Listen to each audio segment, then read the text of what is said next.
gentle marketers. Welcome to episode 74 of the Gentle Business Revolution podcast, the show where we talk about marketing your business by disrupting the current marketing paradigm and changing it to a gentler approach, one that's based on empathy and kindness.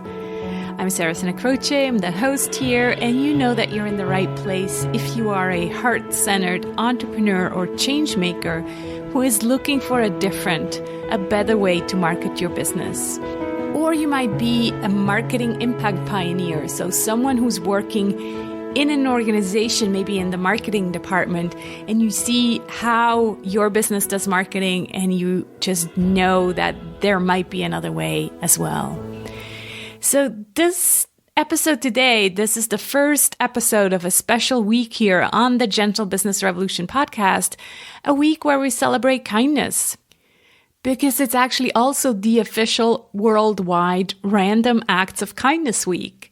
So during this whole week, I'll be posting a daily episode to celebrate kindness. I invited different people whom I see as representatives of kindness in business and talk to them how they see the role of kindness in marketing and business. Now, these episodes are sponsored by the Gentle Marketing Revolution book that is now available for pre-sale on Amazon, and you can get it at thegentlemarketingrevolution.com/book or directly on Amazon. Besides sharing 2 random acts of kindness, so 2 ideas that you can try out at the end of each episode, I'm also giving away a year-long membership to the Gentle Business Circle. If you haven't heard me talk about the Circle yet, it's our community of gentle marketers where we discuss this new marketing and business paradigm on a monthly community call. This giveaway is an act of kindness of one of the participants of the Kickstarter that I hosted earlier this year. So some people chose the Gentle Business Circle reward without needing the membership.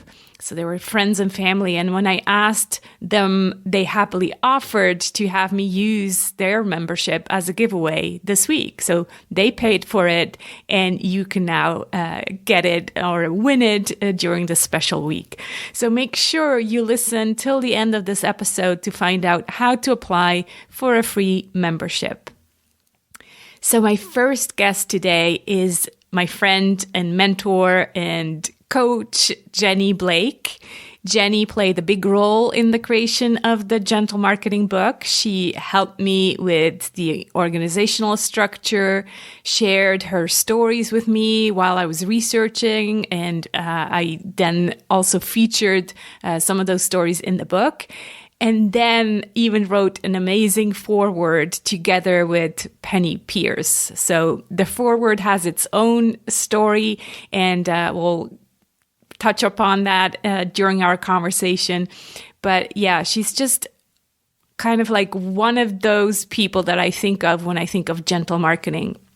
Let me tell you a bit more about Jenny. Jenny Blake is the founder of Pivot Method, a growth strategy company that helps forward-thinking individuals and organizations map what's next through scalable pivot programs.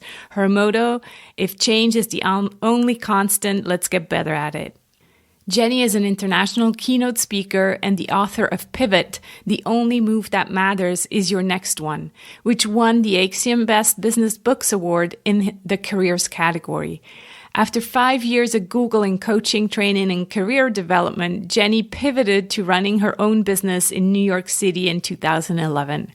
In 2015, she launched the Pivot podcast, which CNBC listed among 6 podcasts to make you smarter about your career. Entrepreneur selected as one of the top 20 female-hosted business podcasts, and Parade named among 25 motivating podcasts to transform your morning commute.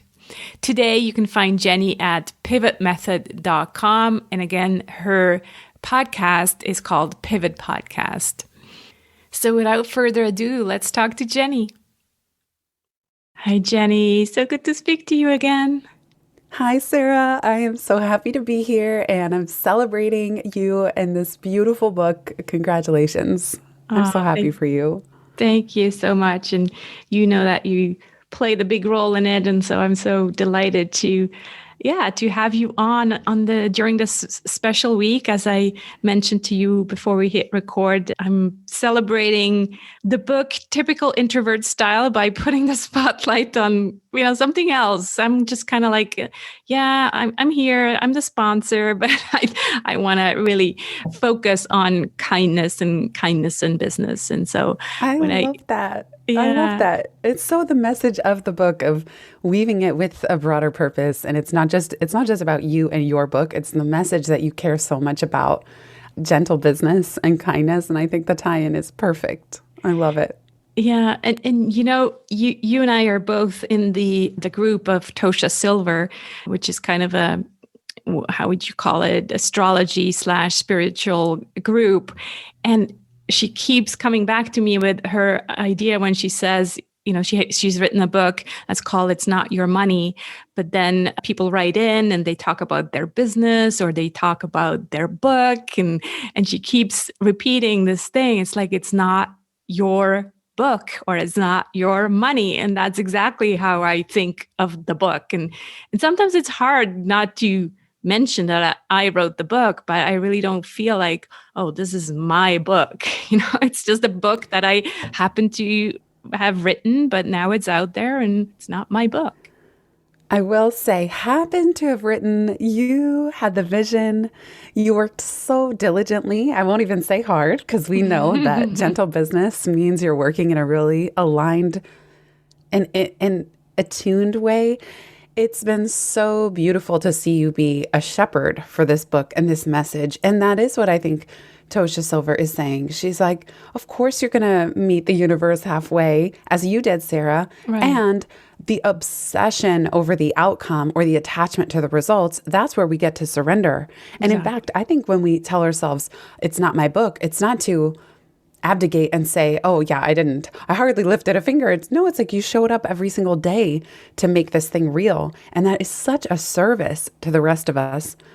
And yet we don't need to waste our energy or spin in circles around, oh no, what if it doesn't sell enough? What are the metrics? Who's going to buy it? What if it doesn't work? That's taking what she calls ownership. Right. And, the whole forum that we're part of is about outrageous openness and relinquishing this sense of doership, as she calls it, that we're the doer. The small self is the doer of all the things and all the results. And you model that so brilliantly with, okay, the book is out there. And then I really believe this too, and Seth Godin talks about this as well, that your job is to sell the first X number of copies, 1,000, 5,000. Most books don't sell more than 1,000. But then it's really the book's job. The book takes on a life of its own. It's every reader that reads it and is moved by it and tells a friend. That is how messages like yours really get longevity. Yeah.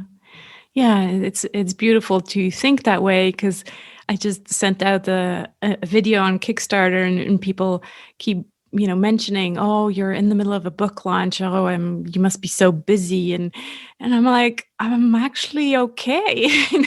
Yes, I'm recording podcasts, but I get to talk about what drives me. And so I'm having a great time being a guest on all these different shows. And so it just feels really, really good. I don't feel stressed at all. So that is, I guess, letting go of the outcome for me. So I love that. And also being present and enjoying this huge accomplishment in that sense. It's like, I felt the same way when I launched my first book. I was totally burnt out by launch day, and I had a full-time job. There was a lot going on.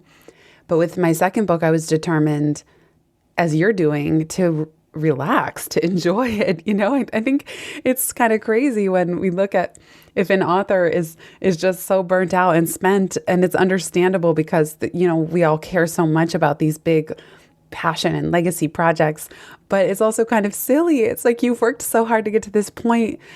1 week is not the end all be all. I think we really need to extend in terms of gentle business and gentle marketing, extending the window of I won't even use the word success. I don't like that word, but the measure of time can be so much longer. We think of a launch as a day or a week, but really it's a 1 year, or as one of my mentors planned for his book, a 5 year measurement window of I'm going to give myself 5 years to get this message out in the world and have it be a go-to book in its category. And I think that's so much more empowering so that we don't run ourselves ragged when the big launch day arrives. Yeah, it's so funny to think that, within a week, you're going to get this message out. It just doesn't work that way. That's not how things work organically. And so, yeah, it's not the gentle way. Exactly. No, it's not. It's not kind. It's not kind to ourselves or the book. I think of it like it's the equivalent of entering your book in a child beauty pageant and being like, you better win this thing. Our whole household is dependent on you. And this poor little kid. Yeah. He'll shrivel up in a corner and say, no, I don't want to go out there anymore. Yeah. And we're putting all this pressure on this thing that doesn't get that pressure off of me, just let me fly. These messages need, exactly as you said, such a more organic, kind, flowing approach. Right. Let's talk about gentleness and kindness in business. Then we talked about, how a launch feels and how we apply kindness to ourselves. But what comes up for you when you think about kindness in business? I feel like it's the only way, at least for me. Of course, not the only way out in the world, but I don't know where it is that people lose track of why they're in business, or this whole thing about whether it's money, power, fame. I think these are some of the corrupting aims, or growth at all costs. I feel really passionately about how toxic growth at all costs companies are, and often the culture for the employees, and things where they're publicly traded. So the metrics, the revenue always needs to be up and to the right. Otherwise, it's a problem. I just cannot stand the growth at all costs business value of churn and burn of team members and the pressure. It's just insane. It's an insane way to live. It's an insane way to work. So when I think about kindness, it's like asking the question for all involved, whether it's the founder, the CEO of the company, for team members, for clients, and whether your value is kindness or gentleness or generosity, what is the highest good for everybody at any given moment in time? And this even goes to principles of how we work. So we're talking about burnout and not having these crazy launches. To me, kindness is about saying what is kind to ourselves now, today, no matter what is going on. And so I care very passionately about, not creating false urgency for my team members even, and putting people through needless fire drills. I'm not a brain surgeon. There's just almost nothing that I do that requires that level of urgency or panic about anything, even if it's a launch. And so that'll be kind of my starting riff on the topic. But I just think it's how we build the things that we build, whether it's a business or creative projects or any certain program, is as important as the result. And I know you and I share this value of building with kindness for ourselves, our bodies, our team, our clients, at every step in the chain. I love that. And I think what really resonates here as well is that you didn't just say, kindness in how I treat my clients, because that's usually the first thing people think of. It's like, oh, you got to be kind to your clients. But that's just such a given. I'm thinking are we still talking about this? Obviously, you got to be kind to your clients, but kindness is so much more than that. And I think it's just now that we're slowly understanding what it really means. And when you talk about kindness towards your employees, kindness towards yourself, what I also think of is kindness towards the environment, right? How we treat Mother Nature, and the more developed businesses, the kind of the B Corp businesses, they are waking up to that it's not just how we treat our clients and customers, but it's really everything involved. Absolutely. And also kindness, it sounds so good to say, yes, let's be kind, let's be generous. It's also a question of trade-offs. I think Greg McCown in his book, Essentialism, outlines this so brilliantly, that part of being an essentialist is that you have to make hard choices. And so we cannot talk about kindness without also saying, what are you willing to do about that? And what hard choices are you going to make? So in my case, I have chosen not to advertise on certain large social media platforms that from the DNA of the company is kind of a toxic origin story, and I don't want any part in that. And so in my case, I have made choices in my business where I've sacrificed potential revenue or reach or growth because I don't feel aligned with the founder or the person running it or the origin story of that company. And I'm not saying that it's fine to each his or her own, but where are you going to make those choices that are a tough call? And what Greg and others talk about is also, how are you going to make those values clear so that your team members know what trade-offs they need to make, and when they have a really tough choice to make, what to choose. So I think that's where this value of kindness, it's also making it real within whatever you're doing and saying, what am I willing to forego, at least in the short term? Because you and I know, Sarah, and Penny Pierce is a great friend of both of ours, that Penny's work, it's also nonlinear, this question. So I also don't believe in saying, oh, well, if I make this decision now, I'll earn less or I'll have a smaller growth. No, not necessarily. Anything is possible. And I would so much rather hold the nonlinear belief and nonlinear space and potential than assume that I need to do what everyone else is doing. Again, back to that growth at all costs. So I do think it's important to get very clear with ourselves about how we make this real, even in tough moments. I couldn't agree more. And I would actually go as far as saying, I said on a podcast yesterday, in 10 years from now, if we don't actually stand up for our values, we're going to only end up with those customers who are coming to us in like deep scarcity. And those are going to be unfortunately, the wrong kind of people, right? And I think what you said about, having to make these tough decisions, people are looking for companies who make these tough decisions.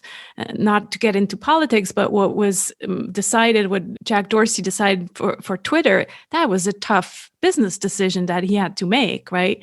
And so people look up to companies like that. And it doesn't have to be political, but it does have to have, like, they want to see your worldview. They want to see what you stand for. They want to actually see that you stand for something. Like in the past, we were kind of always trying to, fit in everywhere and kind of not share too much about ourselves. But people probably come to you because they know who you are and what you stand for. Would you agree with that? Absolutely. And every time I've done something that I think will be contrarian or sort of cut up, might negatively impact something, it's the opposite. And you're right. Not only do things work out for the best, but it ends up attracting new people. So I did a podcast episode on how I run my business without social media. And of course, I often felt like the crazy person in the room on business calls or with mentors or friend tours. And then that podcast, just people wanted to invite me to their show to talk about that same thing, So what I found was that it did inspire and attract the people that I was aligned with and that wanted to build those relationships with. So I think we need to give ourselves space that whatever we think the negative impact will be, we can also ask, well, what if the opposite happens? And as you so brilliantly pointed out, what if this means we end up attracting people who are the best possible fit and that we resonate? And that's how I met you, Sarah, is that we had such, of course, a serendipity story, but also resonating with each other's values. And then it's so much clearer when you're willing to be upfront about what you stand for, it is so much clearer to say, you know, and I really appreciate that. And it's so for me, the more specific that I get with my programs and my language, the more aligned. I just can't believe the magic of who I end up meeting because of doing that. Yeah, exactly. Yeah, because you just kind of resonate at this very deeper level so that it's almost clear already that you're friends, and then you discover, well, who's this business person behind the initial kind of friendship that we already built. It's really and it interesting. also is interesting. I read that your website should repel certain people. It should repulse a certain kind of people. So I also think it becomes a filtering mechanism where, you know, in your case, Sarah, like if somebody just had no belief in esoteric wisdom or astrology or numerology, many episodes ago, they would be repulsed. They'd be like, oh, I can't believe this rigmarole. And they're gone. Yeah. So in that way, I feel like, some of our heart-based language, gentle business. There are people out there that they just find this atrocious, and good riddance, you know, but it's such a good filtering mechanism so people can just bounce off of your ecosystem if they're not meant to be there. Whereas if it was a little more watered down and middle of the road, yeah, exactly. Like, as you said, it'd be more confusing and confused all the way through at every step in the business chain. Yeah. One thing that I also talk about in the book, and that's kind of part of the 7 Ps of gentle marketing, is the partnerships, right? And I think really these collaborations, and then of course our collaboration for the beautiful foreword that you and Penny wrote together, I think that is going to be part of the way we do business going forward, the way we do marketing. And really it's a great way, I think, to practice kindness. I also saw you collaborate with someone else, with Mike and Dory, in this great webinar where you kind of, well, actually, I let you explain what that was and how that felt for you. Yeah, well, both were so fun. So writing your foreword, I have never been asked to co-write a foreword. And Penny and I had so much fun. We opened up a Google Doc. We had a planning call of the high level, what we thought, you know, your brilliance, what we wanted to highlight in the book. But then she took the first crack and she wrote thoughts for our different main chunks. And then I would go into the doc and riff on what she wrote. So it was not happening in real time. And then after I did a riff, she would go back and respond. And then I would respond. So it was so cool how the whole thing just unfolded so organically.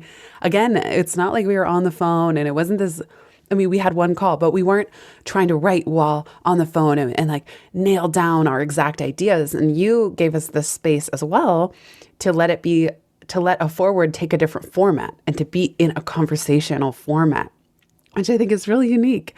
And then with a call with Mike and Dory, you know, that was another fun one where Mike reached out and he said, hey, it would be fun to do a webinar or Q&A on reimagining, or I think he called it reinventing your business.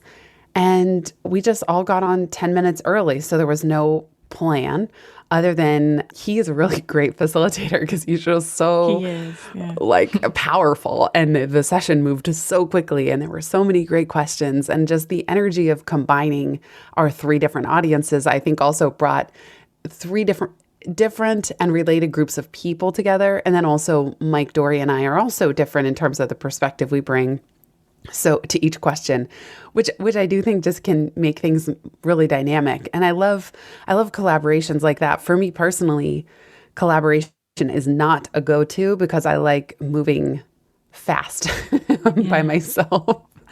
But if I can collaborate with someone, as in these 2 examples, with very minimal process and like rigmarole, then I love it. Then it's so much fun. Yeah. And I think that was such a great kind of different marketing example as well, this webinar. It really resonated with me because there was no pitch, like there was no, follow up with 10 emails into Mike's funnel or any of your funnels. The idea was just, if you resonated with what we shared here, please buy our books or please buy the book that you don't have yet. And so it was just a great experience altogether. And to hear you say now that you only got on the call 10 minutes before makes it so delightful and easy and fun, right? It's not like, oh my God, you had to like plan for a day. And a lot of people, I think they put a lot of work into their marketing and it just doesn't feel like fun anymore because then your expectations are so big. Where here it's like, well, let's put this together and off we go. Totally. Yeah. And that what you said, just marketing can be fun and that I would not have it any other way. So for me, I find marketing, the word itself to me kind of goes in the bucket of networking. Like, oh, do I have to? So the only way I can do it is to think about what do I enjoy most? And I wouldn't, in my case, in order to get me to do it at all, I can't even think of it as marketing. I have to think of it as like, how do I get the word out, or how do I help bring these ideas into the world, or how do I add value around what I'm creating so that people are curious and want to learn more? And then what do I enjoy the most? And how can I go all in on just a few strategies rather than going back to running yourself ragged or running myself ragged, trying to do everything?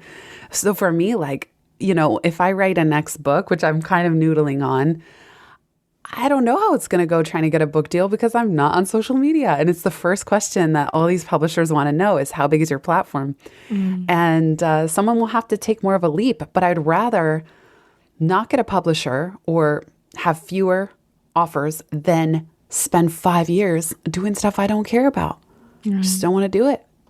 I think that's an important topic that we kind of are still often confronted with, in terms of like playing the game to a certain extent or not wanting to play the game. Like I noticed for this self-publishing on Amazon, it's like, well, people tell you that, you have to in a certain way play the game. You have to know the keywords. It's all about ranking. And I'm like, okay, I know how the game works. It's like a website. It's SEO and all of that. Fine, I'll play the game to a certain extent, but there are things that I won't do. Like, I discovered that people are buying reviews for their book.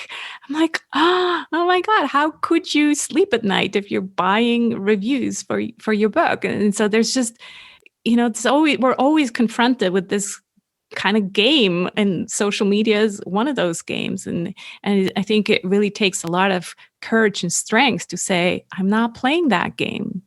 I'm going to do it differently. I know. Isn't it so crazy? Like buying followers, buying reviews. Oh my gosh. And then I even see people doing things for podcasts. Like, I don't know, that I find a little gimmicky, leave. And that you used to not be allowed, by the way. You used to not be allowed to say, if you leave a review, I'll give you XYZ thing. And kind of create these misaligned incentives. Right. Some of that just became regular practice. Like, okay, it's a contest. Whoever can, leave the most reviews or leave a review and you'll be entered to win $1,000 certificate to Amazon.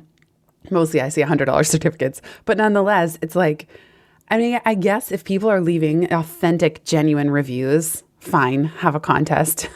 Right. If they actually read the book, let's hope they read the book. Yes, or listen to the show. Like I've had some people did podcast review strategies where if you want to ask a question for an upcoming show, leave it as a review.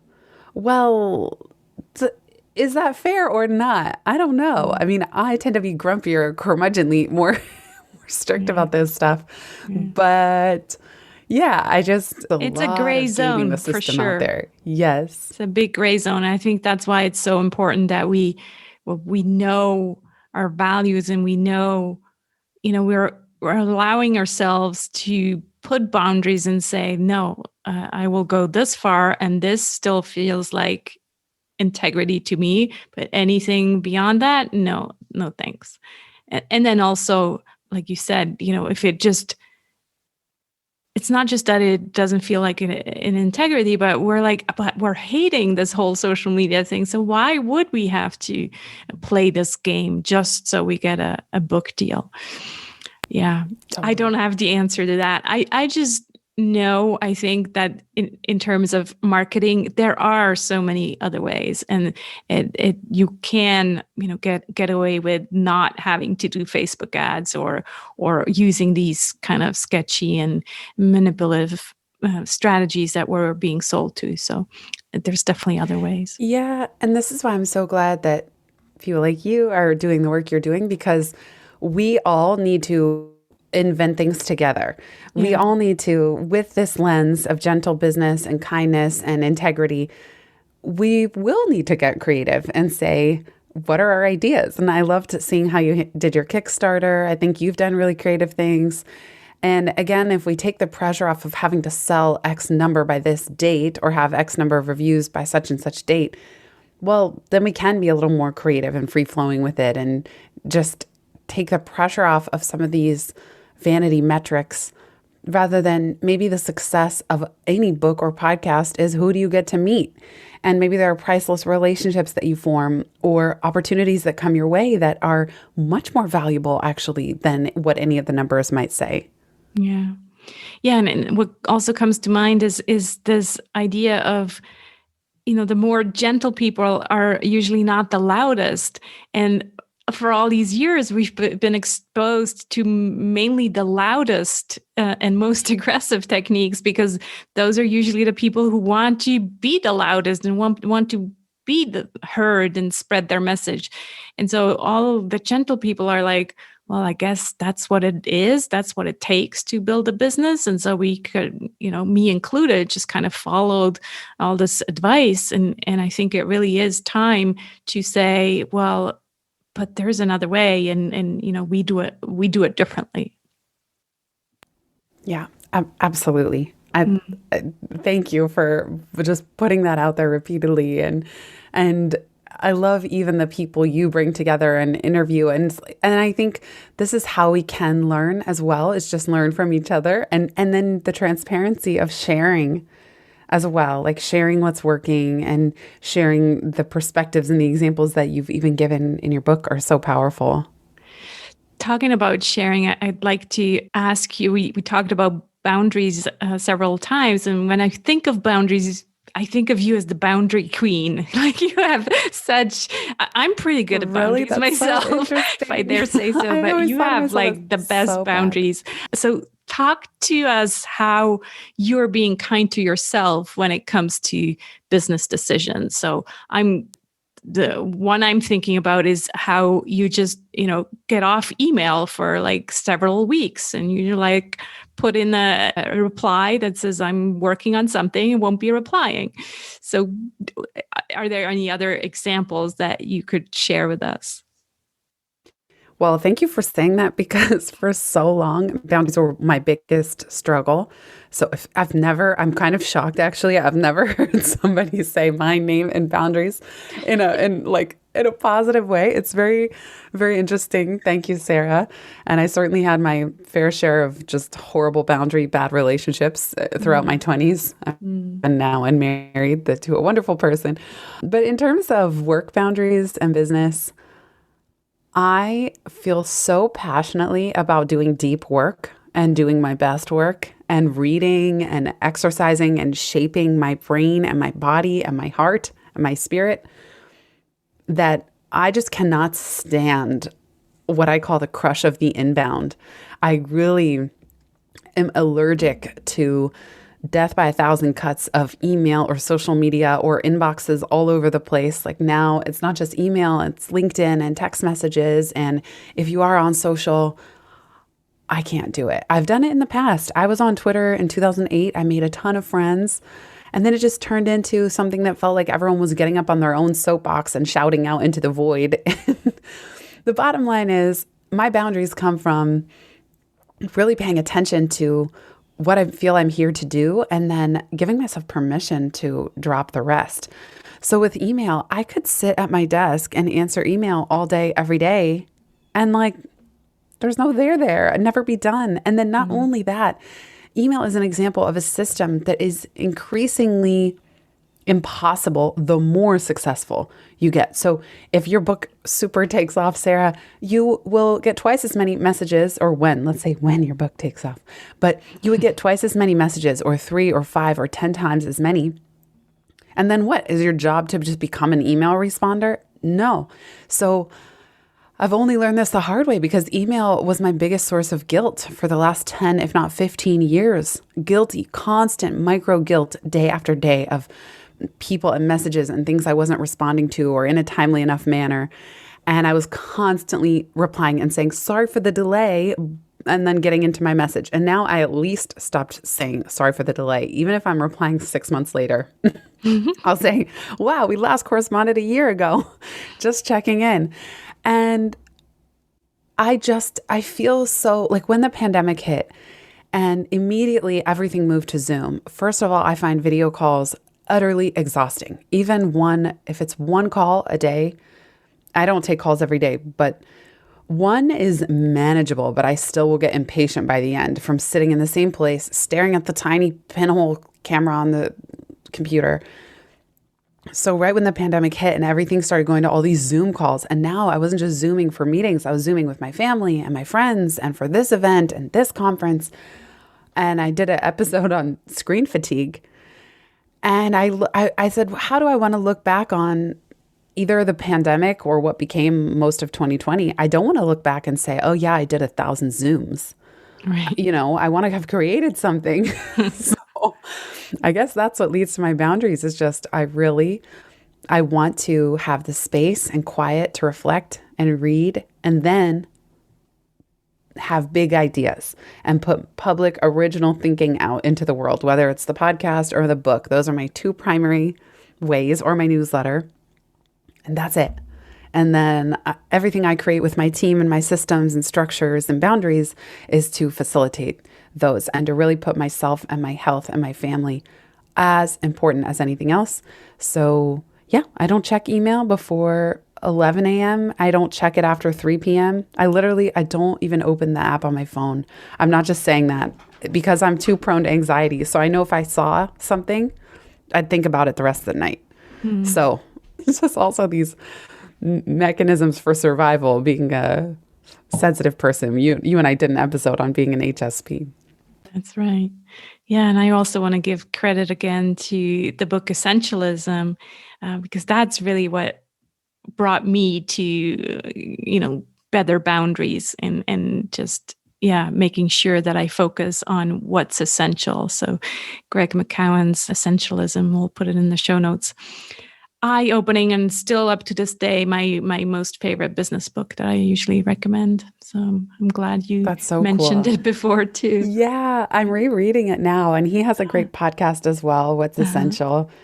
He does essentialism interventions. I just love how clearly he says that any yes is a no to something else. And we have to be so clear on that. And he does a really good job too of saying that if we're often saying no to very good things.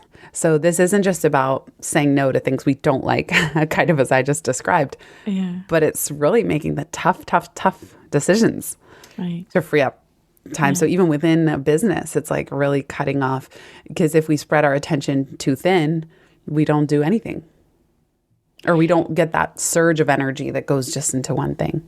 Yeah. And that reminds me also of this idea of the gentle marketing superpower, to really find that one thing that you're good at and then say no to all these other things. Because obviously you could be doing all these things, right? You could have a podcast, and you could have a newsletter, and you could have a Facebook group, and there's so many things that you could or should be doing. But again, you're kind of losing focus. And so it's important to say no to these shiny objects that people keep telling us, what? You're not on Instagram? And, you could be doing all this business. And so, finding that gentle marketing superpower is key, because it gives you so much freedom, because you're just focusing like you on the podcast and on the book. And that's it. Yes. One of my favorite quotes is, in commitment, we find freedom. Yeah. And just that it is committing to these values, to our best work. And this is increasingly a skill because there are so many opportunities and information and inboxes and pulls for our attention that this is not easy to do. If anything, it gets harder and harder. So just practicing that discipline. And also, I think if you're listening to this, what are some small experiments you can do? So if you're someone, you currently check email until 6, 7, 8, 9 p.m., unless you're a night owl, just what's some adventure you could take of like, okay, just today, I'm not going to check after 4 p.m. And maybe that sounds really radical and you're worried and nervous. And then the next day you wake up and you see, oh yeah, nothing fell apart. The sky didn't come crashing down. So I think it's important to take risks in this way, small ones that show to ourselves, oh yeah, what's the worst that's going to happen? Nothing so terrible. My favorite is when the problems resolve themselves and you get, a follow-up email 2 hours later. Oh, never mind. I found the problem. I found the solution. And had you not waited, you would have freaked out for 2 hours. Instead, they just found the solution themselves. Right. Or you would have jumped back on the phone or your computer after dinner or during dinner or during some other moment where you really wish you were doing something else. Exactly. For some little thing that didn't need you in the first place. That's a great point. Yeah. This has been absolutely delightful. Like every time I talk to you, Jenny, I want to ask the last question that I always ask. What are you grateful for today? It's a special day, actually, that we're recording this on. That's true. Yes, I am grateful, to be starting my day with you because it's morning my time. And, this is it. This is why everything we just talked about is to leave space for conversations like this. And I'm so grateful, Sarah, that our paths have crossed. And I'm grateful to you for doing the work you're doing in the world and being who you are as you do it. It's just really, you are the message of gentle business and kindness and interesting conversations. So I'm very grateful for you. And I'm also grateful that on a different note, I took my dog out this morning and it was snowing. So it was really fun. It doesn't happen too often where we're outside in the snow. He's a German Shepherd, so he just looks, when he's on the hill, snowy hill, he just looks like he belongs there. So that was a really fun way to start the day. Wonderful. Well, thank you so much for sharing this special Random Acts of Kindness with me. And always cheering me on during the last year. Thank you, Jenny. Woohoo! Thank you, Sarah. Thank you for having me back on the show. And big thanks to everybody who's here listening. I hope you enjoyed this conversation with Jenny Blake and got some inspiration. And I'm sure there's a few gold nuggets in there and things that you might want to change or try out in 2021. Please check out Jenny's website at pivotmethod.com. And again, her podcast is Pivot Method. And offline, she was telling me that she has a new podcast coming out as well. So look out for that. She will definitely announce it on her existing podcast and on her website. But it's one that is mainly geared towards entrepreneurs. So I'm personally very excited about it. 4 more things before you leave. I mentioned it before. This episode is sponsored by the Gentle Marketing Revolution book that's coming out this week. I decided to launch during this Random Acts of Kindness week and really make kindness the focus. If anything you hear during this week or really have heard during these past 1.5 years on this show, if any of that resonates with you, I'd love for you to get the book over at Amazon.com or thegentlemarketingrevolution.com/book.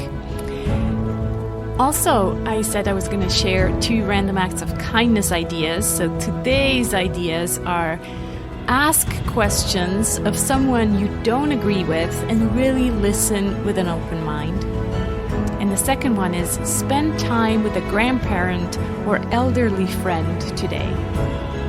The third thing I wanted to tell you is that you're invited to join us for the book birding party. It's happening this Wednesday, so February 17th, and it's also the official Random Acts of Kindness Day. We'll be recording the episode live on Zoom, and my friend Kat Rose will be interviewing me about gentle marketing, about the book, about the process, and all of that. You can join us at sarahsonandcrochet.com/party. You need to sign up so that you get the Zoom link, and it's happening at 11 a.m. New York time, Eastern time zone, and that is 5 p.m. in Switzerland, 4 p.m. in London. And of course, you can interact, or you can just kind of be a quiet observer. Everything is fine, but we'd love to have you there. Thanks so much. And finally, in order to apply for the free year-long Gentle Business Circle membership, please leave me a voice message at sarahsonandcrochet.com/ask and tell me why you'd like to join the circle and why you'd like to be considered. I'm giving away one free membership each day, and the first message I'll get wins. Don't forget to leave me your name and email so that I can contact you and give you the good news. So thank you so much for tuning in today. You'll find the show notes with all the links at sarahsonandcrochet.com/GBR74. I'll be back tomorrow with an interview with the founders of Sea Kindness, a social enterprise whose vision is to strengthen community resiliency, cultivate a safe space for positivity, and encourage vulnerability through the recognition of kindness and gratitude. I hope to connect with you then. In the meantime, let's be the change we want to see in the world. Speak soon.